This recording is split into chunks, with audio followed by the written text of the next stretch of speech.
वर्तमान में दोस्तों जो मुसलमानों की हालत हिंदुस्तान के अंदर है, मुसलमानों की तरफ से बोलने वाला कोई नहीं है। मुसलमानों की आवाज़ को कौन उठाएगा, ऐसा नेता हिंदुस्तान में वर्तमान में देखा नहीं जा रहा है। अगर हम असदुद्दीन ओवैसी को छोड़ दें तो असदुद्दीन ओवैसी और उनके ही नेता पार्टी के जो भी बड़े बड़े हैं, चाहे वो इम्तियाज़ जलील हो, चाहे वो वारिस पठान हो, चाहे वो अख्तरुल ईमान हो, इन लोगों के अलावा मुसलमानों की आवाज़ को कोई नहीं उठाता है। असदुद्दीन ओवैसी हिंदुस्तान के मुसलमानों के पास बदनाम क्यों है, या हिंदुस्तान के मुसलमानों के अलावा जो भी जात और धर्म के लोग हिंदुस्तान के अंदर रह रहे हैं, उन लोगों की नज़र में असदुद्दीन ओवैसी खराब क्यों है? सिर्फ एक ही वजह है, ओवैसी मुसलमानों की बात करता है, ओवैसी दलितों की बात करता है, ओवैसी मजलूमों की बात करता है। हर उस दबे कुचले और जो है गरीब तबका के लोगों की आवाज़ को वो पार्लियामेंट के अंदर उठाता है, दहाड़ता है, जिसकी वजह से ओवैसी हिंदुस्तान के गैर मुस्लिमों की नज़र में और भी जो भी ज़ात और मजहब के लोग हैं, उन लोगों की नज़र में वो ख़राब है। सिर्फ गैर मुस्लिम लोगों की बात मैं नहीं कर रहा हूं दोस्तों, जो मुसलमान शख्स हैं, बड़े बड़े उलमा हैं, इन लोगों की नज़र में भी ओवैसी ख़राब हो चुके हैं। बड़े बड़े उलमा जो नरेंद्र मोदी की वाहवाही करता है, उन लोगों की नज़र में भी असदुद्दीन ओवैसी एक ख़राब नेता है, अच्छा नेता नहीं है। आप जानते होंगे पिछले दिनों मौलाना महमूद मदनी ने किस तरह से ओवैसी के बारे में अनाप शनाप बका। मैं क्या आपको बताऊं, पहले आप उनकी इस वीडियो को देख लीजिए, फिर हम आपको बताते हैं कि मौलाना महमूद मदनी ने ओवैसी का इतना बड़ा विरोध क्यों किया। मैं असदुद्दीन ओवैसी साहब को जहाँ तक जानता हूँ 100% उनसे डिसएग्री करता हूँ, उनके पॉलिटिक्स से, पॉलिटिकल अप्रोच से भी डिसएग्री करता हूँ, क्योंकि उनकी पॉलिटिकल अप्रोच उस पॉलिटिकल अप्रोच को सपोर्ट करती है जो बांटने वाली है। हद हो गया दोस्तों, हद हो गया। मौलाना महमूद मदनी ने क्या क्या नहीं बोला असदुद्दीन ओवैसी के खिलाफ।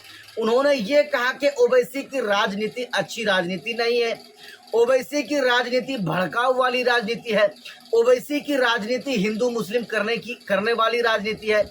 यहाँ तक कह दिया, जब उससे पत्रकार ने सवाल किया कि जब ओवैसी अच्छे नेता नहीं है, जब उसकी राजनीति अच्छी नहीं है, तो फिर उनके मजमा में, उनकी मजलिस में, उनकी महफिल में इतने लोगों की भीड़ क्यों लग जाती है?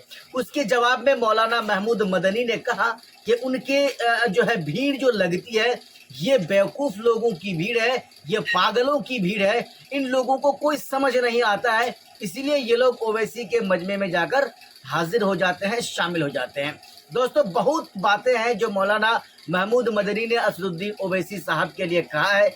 मैं आपको बताऊं, गैर कहे तो कोई बात नहीं, उनको बर्दाश्त किया जाता है। जब इस तरह से आप ही की कौम के एक बड़े जय्यद आलिम जो है वो आपके विरोध करे, तो दोस्तों ये कैसी बात है? आप हमें हमारे इस वीडियो के नीचे कमेंट बॉक्स में अपनी राय आप ज़रूर दे सकते हैं। बाकी कुछ लोग जो ओवैसी को बदनाम कर रहे हैं, ये उनकी अंधभक्ति है। कहीं ना कहीं ये आरजेडी के चमचे हो चुके हैं, कांग्रेस के चाटुकार हो चुके हैं, कहीं ना कहीं भारतीय जनता पार्टी के ये दल्ले हो चुके हैं। यही वजह है कि ओवैसी को बदनाम कर रहे हैं, ओवैसी के इम्तियाज़ जलील को बदनाम कर रहे हैं, अख्तरुल ईमान को बदनाम कर रहे हैं। इससे बड़ा कोई मिसाल हो नहीं सकता। इम्तियाज़ जलील ने 23 सितंबर को लोगों से कहा महाराष्ट्र के कि हम किसी पार्टी के बैनर तले मुंबई नहीं चलेंगे, हम एक मुसलमान होने की खातिर गुस्ताखी रसूल के खिलाफ हम ये तिरंगा रैली निकालेंगे, तिरंगा यात्रा निकालेंगे और महाराष्ट्र के औरंगाबाद से चलकर हम मुंबई जाएंगे। देख लिए ना किस तरह से लोगों की भीड़ लगी। कुल मिलाकर ये लोग लोगों के चहेता नेता हैं, लोगों की भलाई सोचते हैं, लोगों की अच्छाई के बारे में सोचते हैं। कुछ लोग हैं जो इन लोगों को पसंद नहीं करते हैं, कोई बात नहीं है, न करे इनको पसंद। बाकी जो जनता है, जो आम आवाम है, ये इन लोगों की राजनीति से खुश है। ओवैसी की लोकप्रियता अगर आप देखेंगे तो दिन ब दिन बढ़ता जा रहा है, और जो वर्तमान में हिंदुस्तान के प्रधानमंत्री नरेंद्र मोदी है, उनकी लोकप्रियता जो पहले थी अब उसके मुकाबले में घट रहा है। कहीं ना कहीं मुसलमानों के लिए अच्छी खबर है, ओवैसी के चाहने वालों के लिए अच्छी खबर है कि आने वाला समय में हिंदुस्तान की राजनीति में असदुद्दीन ओवैसी एक ऐसा चेहरा होगा कि किसी भी राज्य में जब विधानसभा का चुनाव होगा तो ओवैसी के बिना चुनाव नहीं होगा। ओवैसी के साथ गठबंधन करना और पार्टियों के लिए मजबूरी हो जाएगी।